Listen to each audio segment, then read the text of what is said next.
जय श्री कृष्णा दोस्तों, स्वागत है आपका मेरे द्वारिकाधीश यूट्यूब चैनल पर। तो दोस्तों, आज एक बार फिर से मैं लेकर आई हूँ आपके लिए भगवान श्री कृष्णा का मोटिवेशनल स्पीच वीडियो।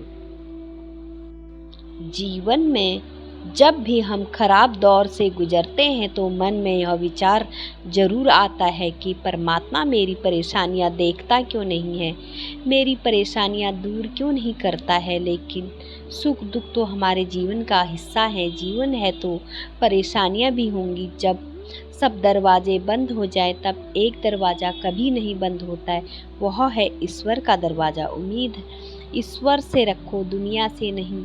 मैंने कहा अपराधी हूँ मैं, ईश्वर ने कहा क्षमा कर दूंगा। मैंने कहा परेशान हूँ मैं, ईश्वर ने कहा संभाल लूँगा। मैंने कहा अकेला हूँ मैं, ईश्वर ने कहा हमेशा साथ हूँ मैं। मैंने कहा उदास हूँ मैं, ईश्वर ने कहा नज़र उठाकर देख, हर वक्त तेरे आसपास हूँ मैं, हर वक्त तेरे आसपास हूँ मैं। तो दोस्तों, जब आप भगवान का ध्यान करें तो हमेशा यही प्रार्थना करें कि हे प्रभु, अगर किसी समय में आपकी उंगली पकड़ना भूल जाऊं तो आप मेरी बाह पकड़ना कभी मत भूलना। अगर मैं आपको कहीं साथ चलने के लिए बोलना भूल जाऊं तो भी आप स्वयं साथ चलना कभी मत भूलना। ऐसी शक्ति जिसका निर्बल पर प्रयोग करूं, नहीं चाहिए ऐसे भाव कि किसी को देखकर जल मरूं। ऐसा ज्ञान मुझे मत देना अभिमान जिसका होने लगे, ऐसी चतुराई भी ना देना कि लोगों को छल। श्री कृष्ण कहते हैं कि इंसान के धैर्य और धर्म की परीक्षा कठिन समय में होती है। जब समय आपके विपरीत चल रहा हो तो शांत रहना सबसे बेहतर होता है। भगवान ने इंसान को जब बनाया था तो उसे सब चीज़ें दी, पर एक चीज़ इंसान के हाथों से नीचे गिर गई, जिसे भगवान ने अपने पैरों के नीचे दबा दिया।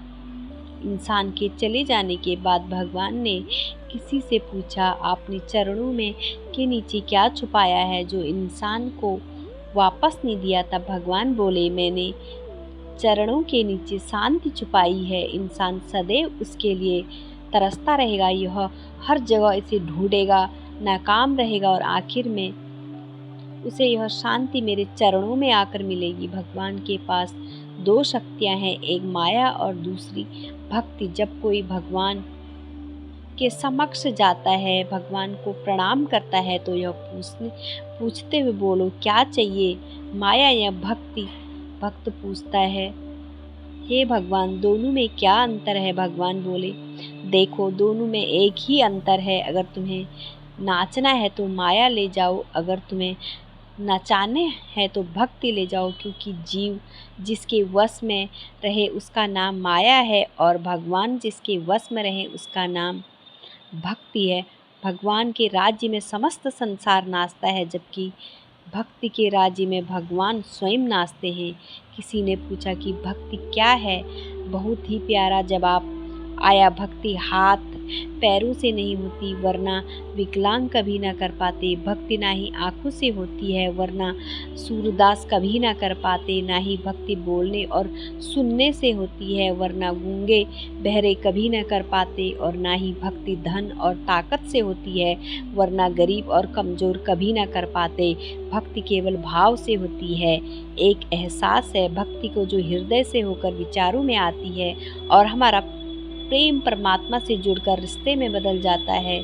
भक्ति भाव का सच्चा सागर मनुष्य का यह स्वभाव है, और सुख में ईश्वर को याद नहीं करता, पर दुख उसे सबसे पहले ईश्वर का ही स्मरण होता है। किसी ने पूछा, भगवान कब याद आते हैं? उत्तर मिला, धर्मात्मा को हर समस्या समय, पापी को मृत्यु के समय, चोर को पकड़े जाने पर, गरीब को भूख लगने पर, व्यक्ति को बीमार हो जाने पर, कंजूस को पैसा खो जाने पर, किसान को वर्षा न होने पर, व्यापारी को नुकसान हो जाने पर, विद्यार्थी को परीक्षा में असफल होने पर, इंसान को विपरीत परिस्थितियों में ही भगवान याद आते हैं। दुख में सुमिरन सब करे, सुख में करे ना कोई। जो सुख में सुमिरन करे तो दुख काहे को होय।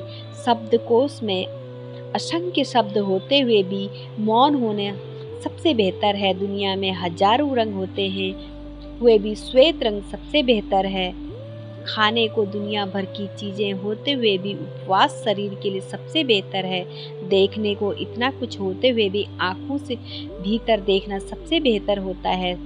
सोने की लंका और पुष्पक विमान में तो रावण के पास थे, राम ने तो वनवास ही देखा था। राजपाट तो कंस के पास था, जेल में जन्म तो कृष्णा ने ही लिया था।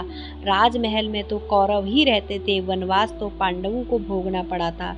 संघर्ष हमेशा सत्य के साथ चलता है। जब सत्य के लिए भगवान को भी संघर्ष करना पड़ा तो हम तो फिर भी इंसान हैं। दिल के सच्चे लोग भले ही जीवन में अकेले रह जाते हैं, लेकिन ऐसे लोगों का साथ भगवान जरूर देते हैं। जिंदगी की किताब में धैर्य का कवर होना जरूरी है, क्योंकि वही हर पन्ने को बांध कर रखता है। सीमा एक रेखा ही नहीं, एक परिभाषा भी है। सीमा हर किसी की होती है, प्रेम की, धैर्य की, मित्रता की और शत्रुता की। जो भी सदैव सीमा में बंधे रहते हैं वो सामान्य मनुष्य बनकर रह जाते हैं, परंतु जो समय आने पर सीमा तोड़ देते हैं वही भविष्य बनाते हैं। क्योंकि सीमा केवल आपको मर्यादा में नहीं रखती, आपको बांधती भी है। अब वह हम सब पर निर्भर करता है कि कौन सी सीमाएं हमें बांधती हैं और कौन सी सीमाएं शक्ति के नए मार्ग दिखाती हैं। इसलिए सीमाओं में जो कर सकते हो उससे अधिक करने का प्रयास करो, तभी नई सीमाएं बन पाओगे। जब मेघ छाते हैं तो क्या होता है, अंधकार छा जाता है।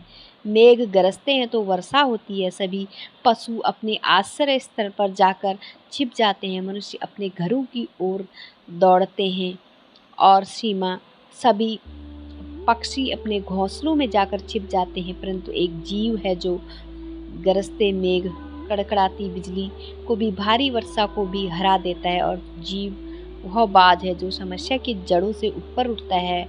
वह गरजते मेघों, कड़कड़ाती बिजलियों से, भारी वर्षा से ऊपर उठता है। यही अंतर है हारने वालों में और जीतने वालों में। यह युद्ध हार जीत का नहीं, समस्या और सोच का है। यदि अपने सोच को छोटा रख तो समस्या बड़ी हो जाएगी, और यदि अपने सोच को बड़ा रख तो समस्या छोटी हो जाएगी। दुनिया से बात करने के लिए फ़ोन की ज़रूरत होती है और प्रभु से बात करने के लिए मौन की ज़रूरत होती है। फ़ोन पर बात करने पर बिल देना पड़ता है, प्रभु से बात करने पर दिल देना पड़ता है। मोह माया में फंसने वाला बिखर जाता है और ईश्वर से जुड़ने वाला निखर जाता है। क्रोध में बोला हुआ एक कठोर शब्द भी इतना जहरीला हो सकता है कि आपकी हजार प्यारी बातों को भी एक बार में ही नष्ट कर सकता है। श्री कृष्ण कहते हैं, तू सोने से पहले सबको माफ कर दे, मैं उठने से पहले तुझे माफ कर दूंगा। आज यदि बुरा समय चल रहा है तो कल अच्छा समय अवश्य आएगा। आप केवल निस्वार्थ भाव से अपना निश्चित कर्म करते रहिए, क्योंकि यही आपके हाथों में है। हमारे द्वारा किए गए किसी भी कर्म का परिणाम क्या होगा या हमें उसका क्या फल मिलेगा और कब मिलेगा, यह तो सिर्फ ऊपर वाला ही जानता है। बात बहुत छोटी है पर गहरी है। बिखरा हुआ समाज और बिखरा हुआ परिवार कभी भी बादशाह नहीं बन सकता, लेकिन हाँ, वह आपस में लड़कर दूसरों को बादशाह जरूर बना देता है। जिस घर में प्रेम और बड़ों का आदर सम्मान होता है, वहाँ ईश्वर का निवास होता है। प्यार बटा तो रामायण लिखी गई और संपत्ति बटी तो महाभारत लिखी गई। याद रखना कि इंसान का पतन उस वक्त शुरू हो जाता है जब वह अपनों को गिराने की सलाह दूसरों से लेने लगता है। पत्थर किसी जानवर, कुत्ते या बिल्ली के ऊपर मारते हैं तो जानवर डर कर भाग जाता है। अब वही पत्थर लीजिए और एक मधुमक्खी के छत्ते पर मारिए, फिर देखिए कि मधुमक्खियाँ आपका क्या हाल करती हैं। पत्थर वही है और आप भी वही हैं, बस फर्क यही है कि जानवर अकेला था और मधुमक्खियाँ समूह में थी। एकता में ही शक्ति होती है। संयुक्त रहिए, संगठित रहिए, परिवार से रहिए। जिंदगी गुजारने के दो तरीके हैं, जो पसंद है उसे हासिल कर लो या जो हासिल है उसे पसंद करना सीख लो। आप हमेशा इतने छोटे बनिए हर व्यक्ति आप साथ बैठ सके, और आप इतने बड़े बनिए कि आप जब उठे तो कोई बैठ ना रहे।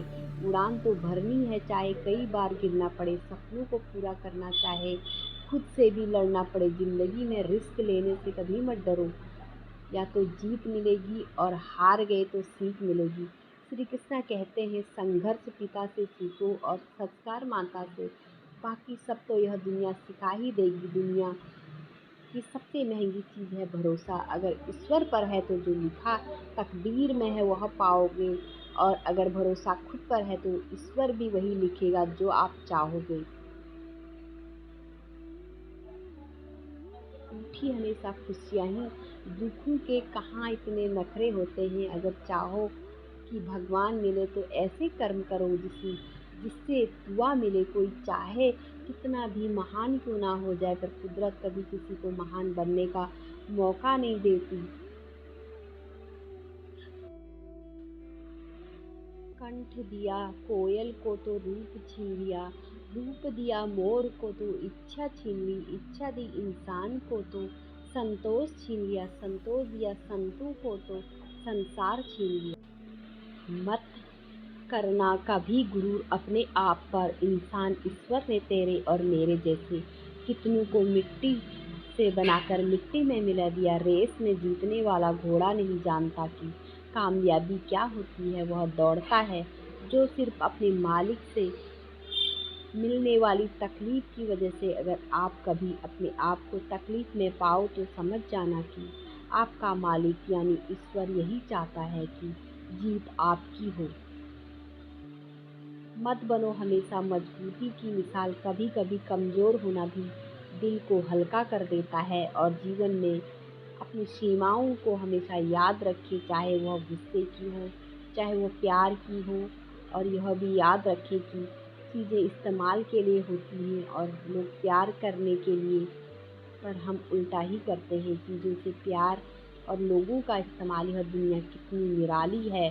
जिनकी आंखों में नींद है उनके पास अच्छा बिस्तर नहीं है, और जिनके पास अच्छा बिस्तर है उनकी आंखों में नींद नहीं है।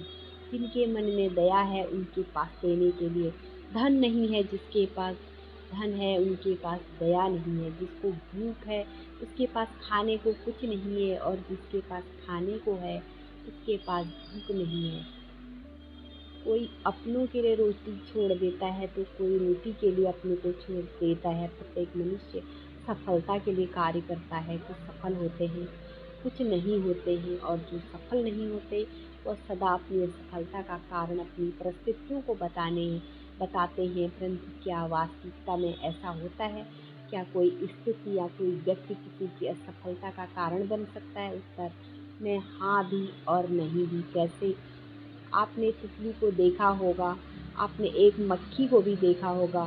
प्रकृति ने दोनों का समान गुण दिए हैं रस पान करने के लिए। एक तितली जो फूलों पर जाकर उसका रस लेती है और इस अवस्था में नए फूल खिलने की व्यवस्था भी करती है, और मधुमक्खी घाव पर बैठती है, घाव को संक्रमित करती है और रोग भी फैलाती है। यदि इसमें किसी बात का अंतर है तो केवल सोच का है। यदि आप उचित मार्ग को चुनेंगे तो आपको सफलता अवश्य मिलेगी, आपका उत्साह बढ़ेगा। और यदि आप अनुचित मार्ग चुनेंगे तो आपको असफलता मिलेगी, निराशा मिलेगी।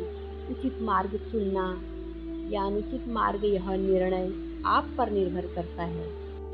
सच्चे इंसान को झूठे इंसान से अक्सर ज़्यादा सफाई देनी पड़ती है। छोटी सोच शंकाओं को जन्म देती है, जबकि बड़ी सोच समाधान को। अगर आप हारने से डरते हैं तो जीतने की उम्मीद न रखें।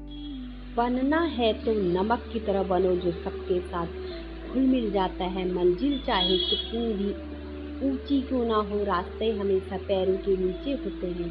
बहुत ज़्यादा मीठा बोलने वालों से, ज़्यादा तारीफ करने वालों से सावधान रहना चाहिए, क्योंकि लोग मीठा सिर्फ तभी बोलते हैं जब उनको आपसे अपना मतलब निकालना होता है। आपकी तारीफ भी सिर्फ तभी की जाती है जब उन्हें आपसे अपना काम निकालना होता है। याद रखना कि तारीफ आपको ज़िंदगी में कभी भी मुफ्त नहीं मिलने वाली। अगर कोई आपकी तारीफ कर रहा है तो कुछ ना कुछ उसके लिए आपको चुकाना ही पड़ेगा। इसलिए जो बहुत ज़्यादा मीठा बोलते हैं या जो आपकी तारीफ करते हैं उनसे ज़रा सावधान रहना चाहिए। आँखों से सच दिखने वाली बात पर भी भरोसा नहीं करना चाहिए। ऐसा बहुत सी कहानियाँ आपने सुनी होंगी कि कई बार आँखों से देखी वाली बात सच नहीं होती। इसलिए भरोसा करने में कभी भी जल्दबाजी मत करना। क्रोध मनुष्य का सर्वनाश कर देता है।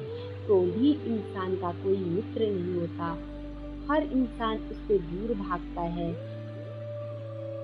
उसके सारे रिश्ते समाप्त हो जाते हैं। जो इंसान अपने क्रोध को नहीं संभाल सकता, वह जिंदगी में कुछ भी संभाल नहीं सकता। यदि कोई योग्य मित्र मिले तो उसके साथ चले, यदि कोई नहीं मिला तो एक राजा की तरह अकेले ही चले। जिंदगी में कभी भी यह ना सोचे कि कौन कब कैसे बदल गया। सिर्फ इतना देखो कि वह तुम्हें सिखा कर क्या गया। यही जीवन का ज्ञान है। पीड़ा केवल दुख नहीं देती, ज्ञान भी देती है। अगर आप अपने अवचेतन मन में यह डालते हैं कि आपको बस 3 घंटे बाद उठना है, भले ही 2 दिन बाद आप सोए ना हो, लेकिन 3 घंटे बाद तरोताजा फील करते हुए आप नींद से उठ जाएंगे। जवानी तुम संसार को देते हो और बुढ़ापा परमात्मा को।